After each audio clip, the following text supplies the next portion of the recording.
You're listening to The World at 8 with Lynn Mozart. The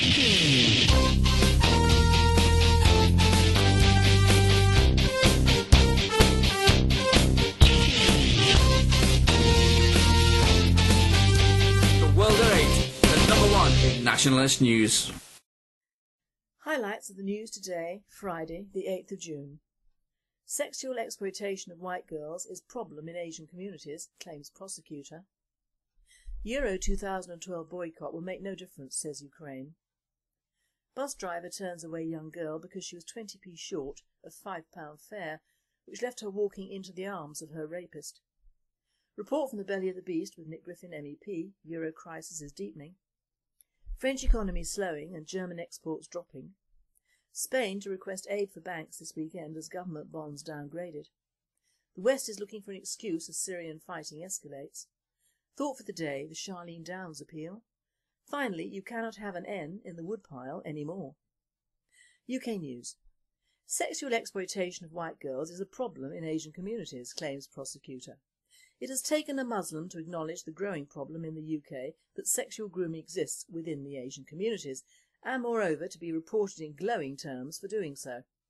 Nazir Afzal, Chief Crown Prosecutor for the North West England, has said the status of women among some Asian men led to cases of white girls being sexually abused. He made these comments after two Muslims, Mahfuzur, Rahman and Abdul, Hannan, were convicted of raping or sexually assaulting 4 young women in the region after they had been picked up and plied with drink. A World at 8 reporter commented, whilst Afzal has acknowledged this growing problem, he has also minimised it by putting it down to all communities having this problem, and it is a cultural problem in the Pakistani community. Another thought is that whilst these and many other Muslim men are in jail, they should be deported immediately and their families. It would be a deterrent. Euro 2012 boycott will make no difference, says Ukraine. The Foreign and Commonwealth Office have announced that no ministers will attend England's 3 group games in the Ukraine. The Ukrainian ambassador, Vladimir Gandogi, said he regretted the decision but felt it was wrong as sport and politics do not mix. He also called this snub of the England's Euro 2012 matches a misjudgment, which will make little difference. The ambassador obviously believes this decision is down to the Yulia Tymoshenko issue, but a World at 8 reporter thinks it is nearer home. I believe this decision, which has also been taken by France and Germany, is because of the racist issues surrounding the British team, who appear to be mainly black. There was an article written in the Mail last week by a black journalist stating outright that the Ukrainians were openly racist. In the current socialist and multicultural climate, these ministers feel going to the Ukraine, even in support of our team, would lend credence to that feeling of racism being correct. We really should allow for the fact that other countries feel that a home team should be just that and are not so downtrodden as us Brits are. A 22-year-old law student begged a bus driver to let her on board, but he refused because she was just 20p short of the £5 fare for her journey home. Not one of the other passengers on board offered to help her. With the result, she was left at the mercy of a rapist. CCTV footage shows the victim pleaded for 8 minutes before being turned away. Joseph Moran, 19, pounced as his victim began to walk home. She was so badly battered that her mother failed to recognise her. Moran, who has convictions for burglary and assault, was found guilty of rape and wounding with intent by a jury at Nottingham Crown Court yesterday. Described in court as a dangerous and violent predator, Moran, a self-confessed repeat car thief and drug user, muttered his way through giving evidence, peppering his monosyllabic answers with "in it" and "yeah." A young neighbour told the Mail he was a troublemaker who was always high on weed and really rough. Judge James Sampson adjourned the sentencing until July the 27th for reports, but told Moran an indeterminate sentence for public protection was a realistic possibility. And now we have the Euro news from the belly of the beast with Nick Griffin, MEP. For the first time since I started my journeys into the belly of the Brussels beast back in July 2009, I'm beginning to think that the whole nightmare of EU rule could be over sooner than we ever dared to think. Even the most fanatical Europhiles, both in the political elite, in Britain and in Europe, and in the liberal media, are now admitting that the Euro crisis is out of control and has the potential to get very much worse. Of course, Commissar Barroso and all the talking heads, including Osborne and Cameron, are trying to turn the crisis into the opportunity they always wanted to impose total fiscal union on the entire Eurozone.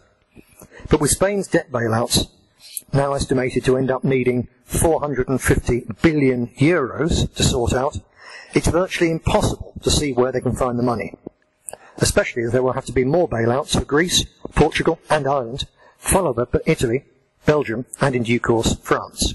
Quite simply, when the Europhiles first created the single currency, they knew that one day the productivity gap between Germany and southern Europe would in due course create a crisis that could be used as an excuse to impose total economic union.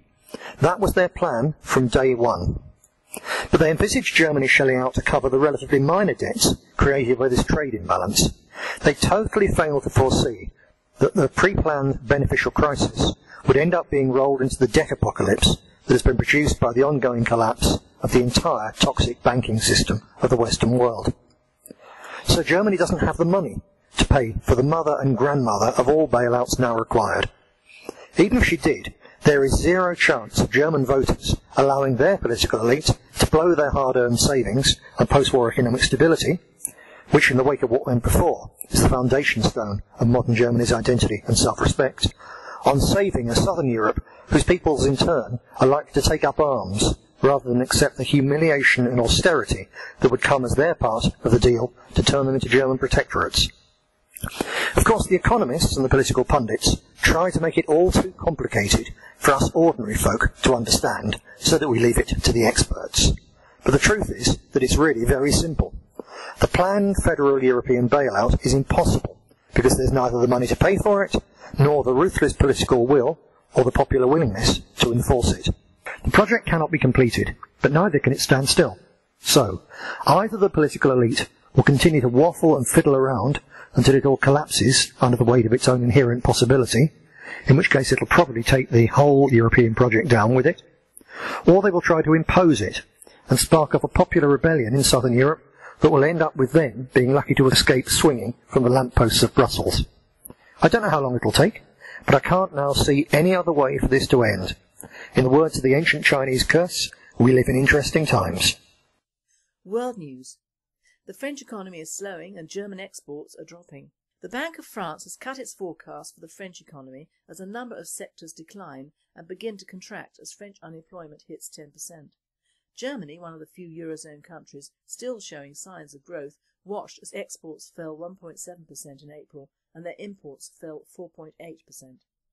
One financial analyst from Conti Group has said the recent escalation of the debt crisis is leaving its mark. Orders are also declining because of the weaker global demand, and exports are likely to fall further in the months ahead because of this. But we won't see a complete collapse. Spain to request aid for banks this weekend as government bonds downgraded. Spain is expected to make a request over the weekend for a financial package to prop up its troubled banks, according to reports. The announcement is expected for Saturday afternoon, an EU official has said. Spanish government officials could not immediately be reached for comment. The news comes after a serious mishandling of the debt crisis by European leaders led Fitch to axe Spain's credit ratings by 3 notches and issue warnings on the stability of country's banks, debt levels and economy. This is dampening recent optimism that Eurozone leaders are moving closer to a rescue package for Spain's beleaguered banking system. The West is looking for an excuse as Syrian fighting escalates. The West is looking for new means to get involved in the Syrian conflict. American newspapers are reporting that the fighting in Syria is escalating and government troops and their civilian supporters are blocking unarmed United Nations monitors from investigating reports of a new massacre. They are reporting that new shelling by government forces in the central city of Homs came a day after sharp denunciations of Damascus from diplomats who have struggled vainly to find a workable consensus solution to the crisis. And that Thursday's standoff at a government checkpoint seems to symbolise the international paralysis over how to stem the bloodshed. United Nations monitors stationed across the country, including Deir el-Zur, Idlib, Homs and Hama, as well as Aleppo, Syria's biggest city, have all reported increased shelling and firing. You see a more than serious uptick in violence in all the places where we are, said Jean-Marie Gaheno, a senior deputy to Special Envoy Kofi Annan. A world-to-date writer says it makes you wonder who is behind the uptick. Thought for the day, Karen Downs' appeal. This is a thought for us all, even in the regions not yet so affected by these crimes, which have become endemic in the north of our country. Tomorrow is our day of justice for Charlene Downs. Karen Downs is the mother of Charlene. Imagine how you'd feel if your 13-year-old daughter had been groomed, raped and murdered by racist Muslim paedophiles. By racist we mean that these bastards target children not of their race or religion. Imagine if your daughter's body had been disposed of so you couldn't even have a funeral. Imagine if the two men charged with her murder, after being caught boasting about it, walked free from court with £500,000 compensation as a result of police incompetence. Imagine if the CPS refused to order a retrial and the police ignored evidence of jury rigging. Now use your imagination further and wonder how you would feel if the same police, whose bungling had denied your little girl justice, slapped an order on you, banning you from joining a peaceful protest, calling for the said retrial and justice. Because that is the terrible position that this brave mother, Karen Downs, is in, this weekend in Blackpool. If she goes so much as near the takeaway still owned by one of the suspects, she will be arrested, thrown into a police cell and dragged before the magistrates as a common criminal. Now we are seeing the true edicts of the Marxist multicultural face of Britain today, the one that promotes the culture of a foreign invader above that of the indigenous people of this country, and also the many people who, many years ago, adopted our country as their own. So please come to Blackpool to demonstrate where Karen cannot. Or, if you can't make it, then please send a donation to help pay for the Justice for Charlene campaign that starts in Blackpool tomorrow. Leaflets, banners and demos cost money, but what is money compared to justice? Thank you for sharing Karen's pain and for giving her the hope that justice will finally be done. And finally, a Tory councillor forced to apologise over racist N-word gaffe. It has been reported that a Conservative Party councillor, Jerry Forsbury, has been made to apologise after making a racist N-word gaffe during a council meeting in Staines last week. Forsbury, who is a Borough Town Councillor for Spelthorne, Surrey, made the comment amidst gasps from the public gallery. The veteran politician told the meeting, "I don't want to be the nigger in the woodpile." Poor old bugger, they haven't even dared print the N-word in full, so here it is. Nigger in a woodpile. A World at 8 writer looked it up in the Oxford Thesaurus and guess what it said. The first verb applied was derog, which stands for derogatory. What rubbish! Black people call each other nigger all the time. It is apparently from the Spanish negra for black.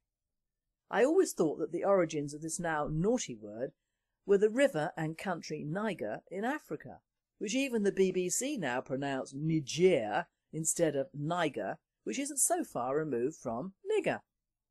The term nigger in the woodpile is stated as a hidden cause of trouble, so the book isn't too far removed on that one. Well, I have a thought.